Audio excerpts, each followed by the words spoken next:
संदीप निरंजन सरकार। रायपुर से इस वक्त की बड़ी खबर साथ में आ रही है। वंदे भारत एक्सप्रेस को रवाना किया है पीएम मोदी ने। हरी झंडी दिखाकर वंदे भारत को रवाना किया। छत्तीसगढ़ में बीजेपी नेताओं ने किया स्वागत। पूर्व सीएम रमन सिंह ने राजनांदगांव में किया स्वागत। सांसद संतोष पांडे, अरुण साव ने भी राजनांदगांव में वंदे भारत का स्वागत किया। तो वहीं सरोज पांडे, विजय बघेल ने दुर्ग में इसका स्वागत किया है। सांसद सुनीता सानी, ब्रजमोहन अग्रवाल ने रायपुर में किया स्वागत। शिवरत्न शर्मा ने भाटापारा रेलवे स्टेशन पर किया स्वागत। बिल्हा रेलवे स्टेशन पर धर्मलाल कौशिक ने स्वागत किया है। तो वहीं बिलासपुर रेलवे स्टेशन पर अमर अग्रवाल ने वंदे भारत एक्सप्रेस का स्वागत किया है। तो वंदे भारत एक्सप्रेस को आज पीएम मोदी ने हरी झंडी दिखाकर रवाना किया। छत्तीसगढ़ में बीजेपी नेताओं ने वंदे भारत का स्वागत किया है। अलग अलग जगहों पे अलग अलग बीजेपी के नेता मौजूद रहे और जैसे ही वंदे भारत एक्सप्रेस पहुंची उसका स्वागत किया गया। पूर्व मुख्यमंत्री रमन सिंह ने राजनांदगांव में स्वागत किया। सांसद संतोष पांडे ने और अरुण साव ने भी राजनांदगांव में स्वागत किया। सरोज पांडे, विजय बघेल ने दुर्ग में स्वागत किया है। सांसद सुनीता सानी, ब्रजमोहन अग्रवाल ने रायपुर में स्वागत किया है। शिवरत्न शर्मा ने भाटापारा रेलवे स्टेशन पर स्वागत किया। तो वहीं बिल्हा रेलवे स्टेशन पर धर्मलाल कौशिक ने इसका स्वागत किया। बिलासपुर रेलवे स्टेशन पर अमर अग्रवाल ने स्वागत किया है वंदे भारत एक्सप्रेस का।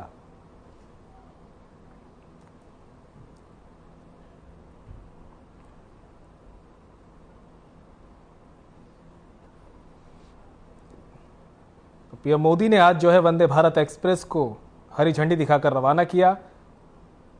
पीएम मोदी ने वंदे भारत को रवाना किया है। छत्तीसगढ़ में बीजेपी नेताओं ने इसका स्वागत किया है। अलग अलग जगहों पर पूर्व मुख्यमंत्री समेत सांसद और नेता बीजेपी के मौजूद रहे, जहां पर ढोल नगाड़ों के साथ वंदे भारत का स्वागत किया गया।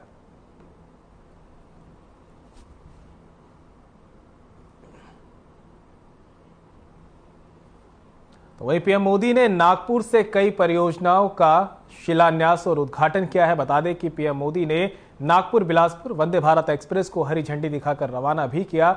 वहीं छत्तीसगढ़ बीजेपी के दिग्गज नेताओं ने वंदे भारत एक्सप्रेस का बैंड बाजे के साथ स्वागत किया है। तो पीएम मोदी नागपुर से उन्होंने जो है वंदे भारत एक्सप्रेस का हरी झंडी दिखाकर उसे रवाना किया है। साथ ही कई परियोजनाओं का शिलान्यास और उद्घाटन भी किया है। छत्तीसगढ़ में पहुंचने पर बीजेपी के दिग्गज नेताओं ने वंदे भारत एक्सप्रेस का बैंड बाजे के साथ स्वागत किया।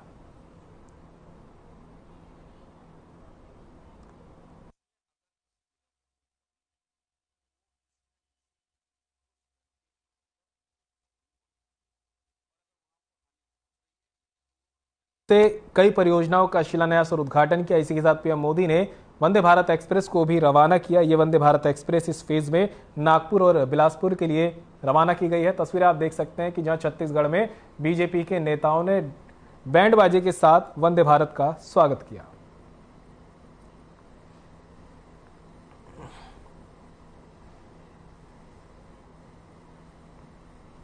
वहीं नागपुर और बिलासपुर रोड पर वंदे भारत ट्रेन की शुरुआत हो चुकी है, जिसे लेकर छत्तीसगढ़ में कांग्रेस विधायकों को विभिन्न स्टेशनों पर पहुंचकर हरी झंडी दिखाने के लिए निमंत्रण दिया गया था, जिस पर आपत्ति दर्ज करते हुए कांग्रेस विधायक और रेलवे के सदस्य विकास उपाध्याय ने कहा कि हमें वंदे भारत ट्रेन शुरुआत करने से कोई आपत्ति नहीं है, लेकिन जिस तरह से इसे आम जनता के लिए नहीं बल्कि खास लोगों के लिए ट्रेन शुरू की गई है उसको लेकर यह आपत्ति है। साथ ही कहा कि हम ट्रेन को हरी झंडी दिखाने के लिए नहीं जाएंगे।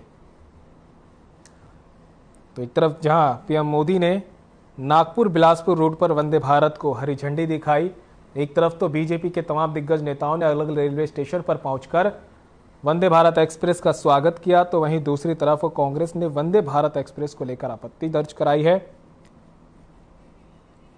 आमंत्रण दिया गया था कि रेलवे स्टेशन पर पहुंचकर कांग्रेस विधायक हरी झंडी दिखाएं, साथ ही स्वागत करें, जिसको लेकर कांग्रेस विधायक ने आपत्ति दर्ज कराते हुए कहा कि हम वंदे भारत ट्रेन शुरू करने से कोई एतराज नहीं उठाते, लेकिन जिस तरह से इसे आम जनता के लिए नहीं बल्कि खास लोगों के लिए, चुनिंदा लोगों के लिए शुरू किया गया है, उसको लेकर कांग्रेस में खासी नाराजगी है। साथ ही कहा कि हम ट्रेन को हरी झंडी दिखाने के लिए स्टेशनों पर भी नहीं जाएंगे।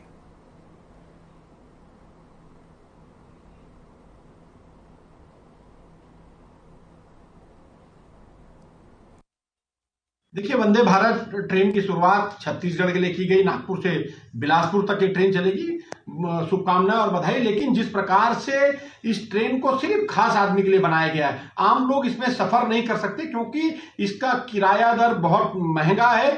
40% सामान्य ट्रेन से इसका किराया बढ़कर सरकार, केंद्र सरकार ने दिया है, जिसको लेकर हम लोगों ने, शहर के तीनों विधायकों ने इसके लिए आपत्ति की है। हमने डीआरएम से भी बात की, जीएम से भी बात की, और रेल विभाग को भी एक चिट्ठी मेल करके, चिट्ठी लिखकर हम बात कर रहे हैं कि इसके किराया दर को कम करने की बात हम लोग कर रहे हैं। एक तरफ महंगाई है, दूसरी तरफ आम जो यात्री है उसके जेब में एक भारी भरकम बोझ डालने का काम केंद्र की बीजेपी की सरकार कर रही है।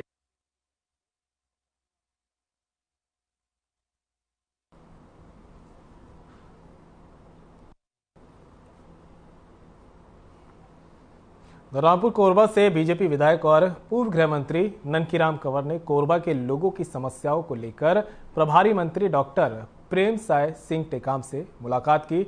उन्होंने इस दौरान बताया, साथ ही मीडिया से चर्चा करते हुए कहा कि राजस्व मंत्री जयसिंह अग्रवाल के भाई और कोरबा कलेक्टर पटवारी पर मनमानी करने का उन्होंने आरोप लगाया है। उन्होंने कहा कि राजस्व विभाग में पटवारी अपनी मर्जी चला रहे हैं, नंबर को इधर से उधर शिफ्ट कर दिया जाता है। इससे संबंध में कलेक्टर को भी शिकायत दी गई थी, लेकिन शिकायत के बाद भी कुछ नहीं हो रहा। इतना ही उन्होंने पैसों की बंदरबाट का भी आरोप लगाया है।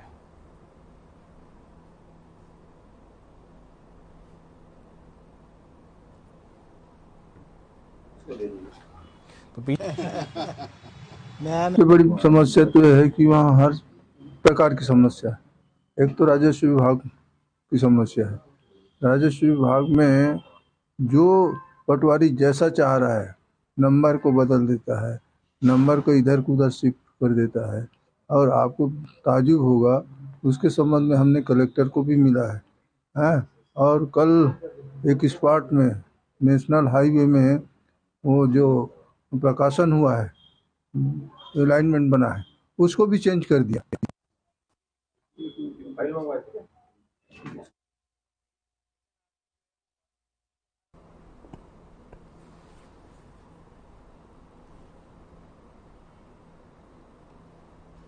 और इस वक्त की बड़ी खबर आ रही है नारायणपुर से सामने। नक्सलियों और जवानों के बीच मुठभेड़ की खबर सामने आई है। एरिया डोमिनेशन ने गदाड़ी की ओर निकले थे जवान और डीआरजी और एससीएफ के जवान थे शामिल। नक्सलियों ने आईडी ब्लास्ट कर जवानों पर की फायरिंग।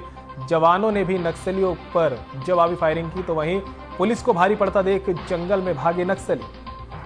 सर्चिंग ऑपरेशन के दौरान कुकर बम का टुकड़ा और करीब 100 मीटर वायर भी यहां पर जवानों ने बरामद की है। तो नारायणपुर से इस वक्त की आपको बड़ी खबर बता रहे हैं। नक्सली और जवानों के बीच मुठभेड़ हुई है। एरिया डोमिनेशन में गदाड़ी की ओर निकले थे जवान, डीआरजी और एससीएफ के जवान शामिल थे। नक्सलियों ने आईडी ब्लास्ट कर जवानों पर फायरिंग शुरू कर दी, तो वहीं जवानों ने भी नक्सलियों पर जवाबी फायरिंग की, जिसको देख अपने ऊपर पुलिस को, जवानों को भारी पड़ता देख जंगल की तरफ नक्सली भागे और सर्चिंग के दौरान कुकर बम का टुकड़ा और 100 मीटर वायर बरामद किया गया। नारायणपुर से इस वक्त की बड़ी खबर से आपको रूबरू करा रहे, जहां पर नक्सली और जवानों के बीच मुठभेड़ की खबर सामने आई है। दरअसल डीआरजी और एससीएफ के जवान एरिया डोमिनेशन में गदाड़ी की ओर निकले थे। इसी दौरान नक्सलियों ने आईडी ब्लास्ट कर जवानों पर फायरिंग शुरू कर दी, तो वहीं जवानों ने भी जवाबी फायरिंग शुरू की और जवानों को अपने ऊपर भारी पड़ता देख नक्सली जंगल की तरफ भाग गए। इस दौरान जवानों ने जब सर्चिंग ऑपरेशन चलाया तो कुकर बम का टुकड़ा और करीब 100 मीटर वायर भी उन्हें बरामद हुआ।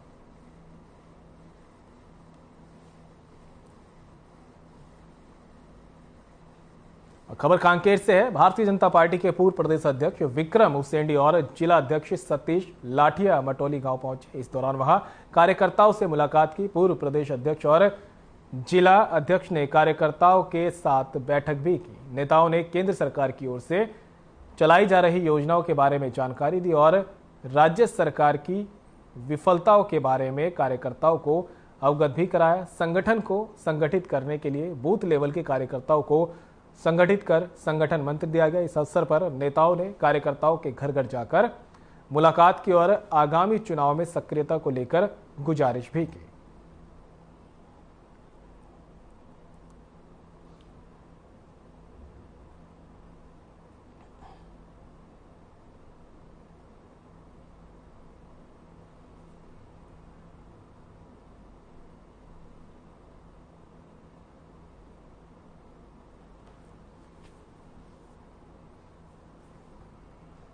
उधर सूरजपुर में स्वास्थ्य सुविधाओं को लेकर ग्रामीण मरीज परेशान नजर आते हैं। ऐसे में जिला अस्पताल में निःशुल्क हृदय और कैंसर रोग जांच शिविर का आयोजन किया गया। इस आयोजन में जो है लाभ ग्रामीणों को मिल सके इसलिए आयोजन किया गया। शिविर में कैंसर रोग विशेषज्ञ, हृदय रोग विशेषज्ञ और नोडल जिलाधिकारी भी मौजूद रहे। शिविर में सर्जन और विशेषज्ञ ने मरीजों का स्वास्थ्य परीक्षण किया। इस निःशुल्क जांच शिविर में जिले के दूरस्थ अंचलों में मरीज भी पहुंचे थे।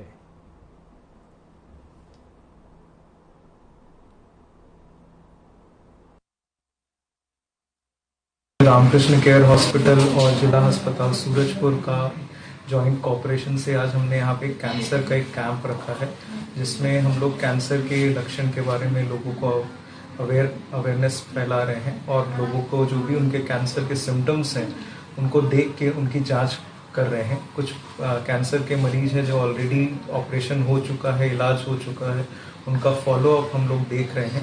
जिला स्वास्थ्य समिति सूरजपुर और रामकृष्ण केयर हॉस्पिटल के संयुक्त तत्वाधान में आज कैंसर और कार्डियक ओपीडी का आयोजन किया गया था, जिसमें जो दूरस्थ अंचल के मरीज हैं उन लोग को यहाँ पे स्वास्थ्य सुविधा पहुँचाने के लिए यह आयोजन किया गया था, जिसमें कार्डियक ओपीडी की तरफ 50 से अधिक मरीजों का परामर्श दिया गया और कैंसर में लगभग 35 मरीजों को परामर्श दिया गया। हृदय रोग का शिविर आज लगाया गया था। डिस्ट्रिक्ट हॉस्पिटल सूरजपुर और रामकृष्ण केयर अस्पताल रायपुर के संयुक्त तत्वाधान में ये आयोजन था और इस शिविर के अंदर में तकरीबन 50 मरीजों को देखा गया और यहाँ पर जो है रामकृष्ण केयर की ओर से एक सामाजिक पहल के तहत यहाँ पर हर महीने के दूसरे शनिवार को एक निःशुल्क ओपीडी का आयोजन किया गया है, जिसमें मरीजों को निःशुल्क देखा जाता है और जो भी हृदय संबंधित जांचें होती हैं जैसे कि ईसीजी वगैरह और शुगर की जांच और ब्लड प्रेशर, यही इसी अस्पताल में करके जिस मरीज को आगे और इलाज की आवश्यकता होती है उसका जो है ऑपरेशन वगैरह के लिए उनको आयुष्मान कार्ड के तहत, आयुष्मान योजना के तहत उनको रायपुर बुला करके उनका आगे का इलाज किया जाता है।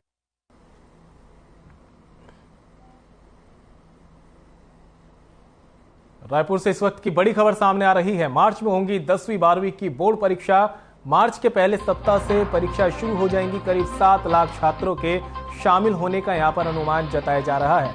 तो इस वक्त की बड़ी खबर से आपको रूबरू करा रहे हैं रायपुर से, जहां पर मार्च में 10वीं और 12वीं की बोर्ड परीक्षाएं होगी। बताया जा रहा है कि मार्च के पहले हफ्ते से ही ये बोर्ड परीक्षाएं शुरू हो जाएंगी, जिसमें करीब 7 लाख छात्र जो है शामिल हो सकते हैं। तो रायपुर से इस वक्त की बड़ी खबर से आपको रूबरू करा रहे हैं, जहां पर 10वीं और 12वीं की बोर्ड परीक्षाओं की तारीख का समय बता दिया गया है। दरअसल अभी तारीखों का खुले तौर पर ऐलान नहीं हुआ है, लेकिन बताया जा रहा है कि मार्च में 10वीं और 12वीं की बोर्ड परीक्षाएं होंगी। पहले हफ्ते में ही ये बोर्ड परीक्षाएं शुरू हो जाएंगी, जिसमें करीब 7 लाख छात्र शामिल होंगे।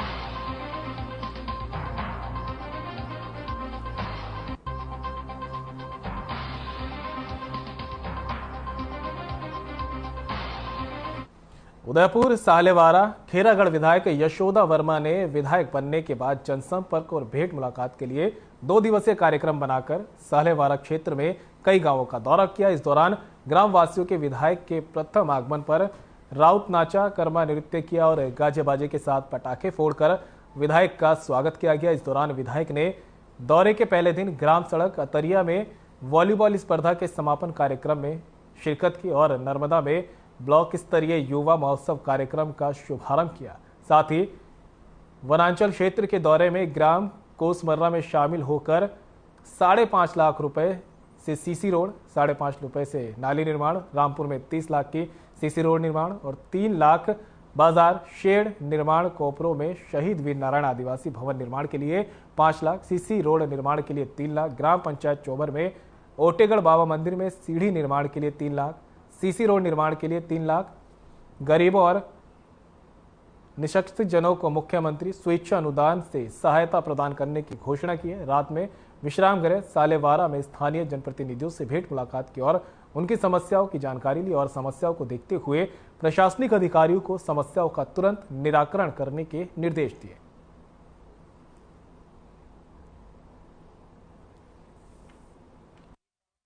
धीरे धीरे से सबो काम होते। अब एक गांव में सबो नहीं, एक गांव में एक ठन गाड़ी जाते तो दिन भर लग जाते। काबर मन दिन में खाने नहीं, या तो शाम को खाते और छोटे बेरा भी आगे है। एक से दिन में निवेदन करत हूँ कि आप मन इतना दिन तक इंतजार करो, थोड़ा समय आओ, जरूर ही ये बोर गाड़ी ला मैं भेजूं और जहाँ आप ला जरूरत है, जहाँ खनवाना चाहत हो, आप मन ह देख के वो जगह ला, जहाँ जिन डहन समस्या हो डहन आप मन खना लो। शिक्षक के कमी मतलब भी बताओ, शिक्षक के कमी में आप मला बता देते हूँ अभी।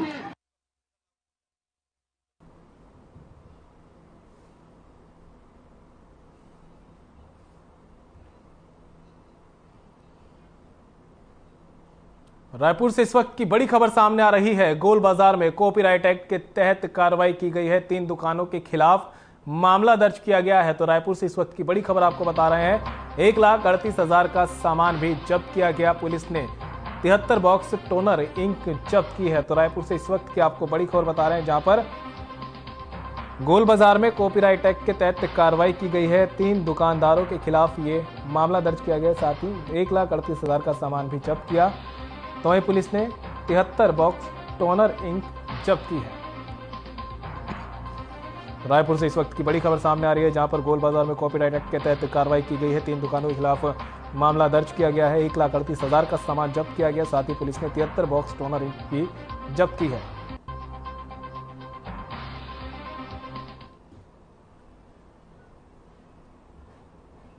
तो खबर आपको रायपुर से बता रहे हैं, जहां पर गोल बाजार में कॉपीराइट एक्ट के तहत जो है कार्रवाई की गई, जिसके तहत 3 दुकानदारों के खिलाफ मामला दर्ज किया गया। 1,38,000 का सामान इस दौरान जब्त भी किया गया। साथ ही पुलिस ने 73 बॉक्स टोनर इंक भी जब्त की है।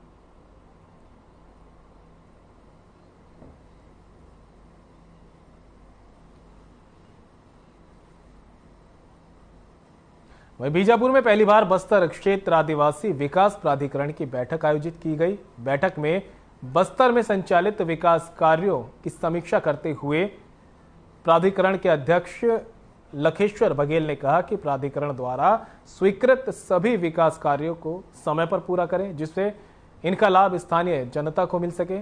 उन्होंने आश्रम छात्रावासों के माध्यम से बच्चों को बेहतर शैक्षणिक सुविधा प्रदान करने पर जोर दिया। उन्होंने ज्यादा से ज्यादा विकास कार्य संपादित करने के लिए प्राधिकरण के बजट को बढ़ाने के लिए राज्य सरकार को प्रस्ताव भेजने की भी बात कही।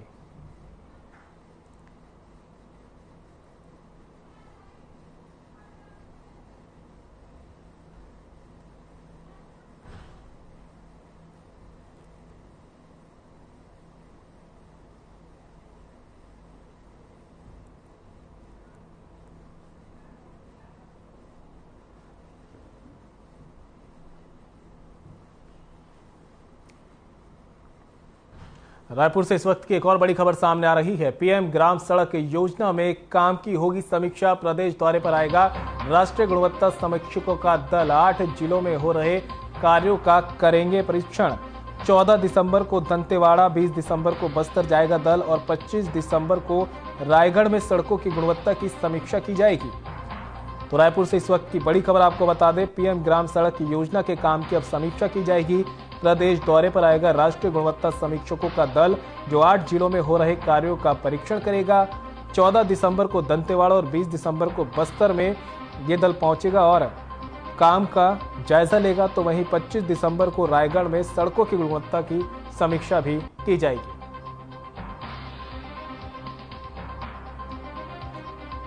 रायपुर से इस वक्त की बड़ी खबर से आपको रूबरू करा रहे हैं। पीएम ग्राम सड़क योजना के काम की समीक्षा होगी। प्रदेश दौरे पर आएगा राष्ट्रीय गुणवत्ता समीक्षकों का दल। 8 जिलों में हो रहे कार्यों का होगा परीक्षण। 14 दिसंबर को दंतेवाड़ा, 20 दिसंबर को बस्तर ये दल पहुंचेगा और 25 दिसंबर को रायगढ़ में सड़कों की गुणवत्ता की समीक्षा भी की जाएगी। तो जिस तरह से सड़कों का निर्माण किया जा रहा है, उस निर्माण कार्य में किस तरह की सामग्री लग रही है, उसकी गुणवत्ता की परख की जाएगी। समय समय पर जो है शिकायतें भी सामने आती रहती है, किस तरह से सड़क निर्माण में घपले किए जाते हैं, लोगों की तरफ से शिकायतें भी आती है, जिसको लेकर अब जो है शासन प्रशासन एक्शन में आ चुका है और प्रदेश दौरे पर राष्ट्रीय गुणवत्ता समीक्षकों का दल आएगा, जो 8 जिलों में हो रहे विकास कार्यों की परीक्षण करेगा, साथ ही रिपोर्ट तैयार करेगा।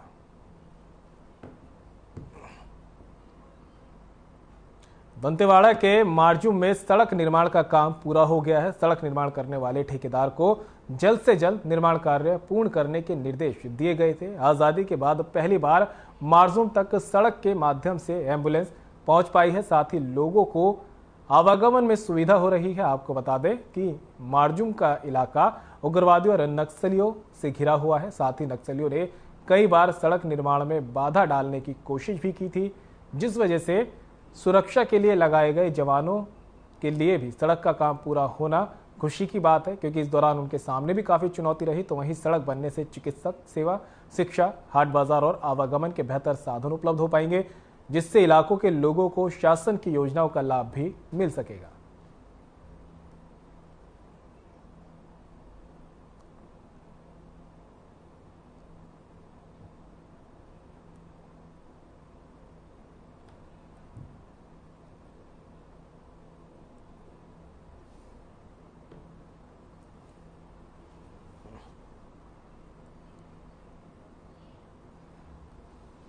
रायपुर से एक और बड़ी खबर सामने आई है। यात्रियों को मिला वंदे भारत ट्रेन का तोहफा। बिलासपुर से नागपुर के बीच चलेगी वंदे भारत ट्रेन। हफ्ते में 6 दिन चलेगी वंदे भारत।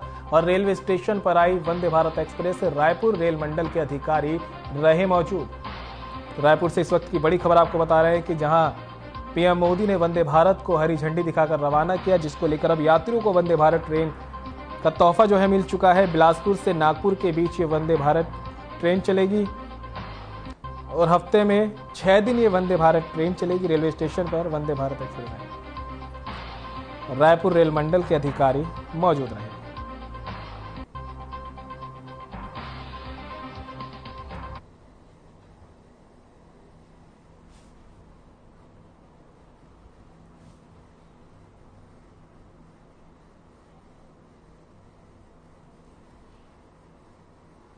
उधर दुर्ग के एसआर अस्पताल एंड रिसर्च सेंटर का 6ठा स्थापना दिवस अस्पताल परिसर में मनाया गया। इस मौके पर एसआर अस्पताल के चेयरमैन संजय तिवारी ने बड़ी घोषणा की है। उन्होंने क्षेत्रवासियों को विशेष सौगात देते हुए मंच से घोषणा करते हुए कहा कि हर महीने की 25 तारीख को नॉर्मल डिलीवरी और सिजेरियन डिलीवरी, मोतियाबिंद ऑपरेशन, नसबंदी ऑपरेशन फ्री में कराए जाएंगे। मरीजों को केवल दवाइयों और पैथोलॉजी जांच का खर्च उठाना होगा।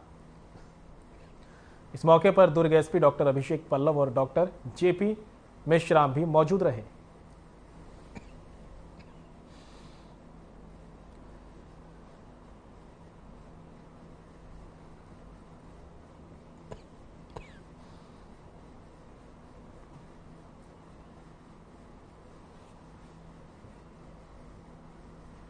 फिलहाल खबर मध्य प्रदेश छत्तीसगढ़ में मेरे साथ इतना ही। दीजिए इजाजत, नमस्कार।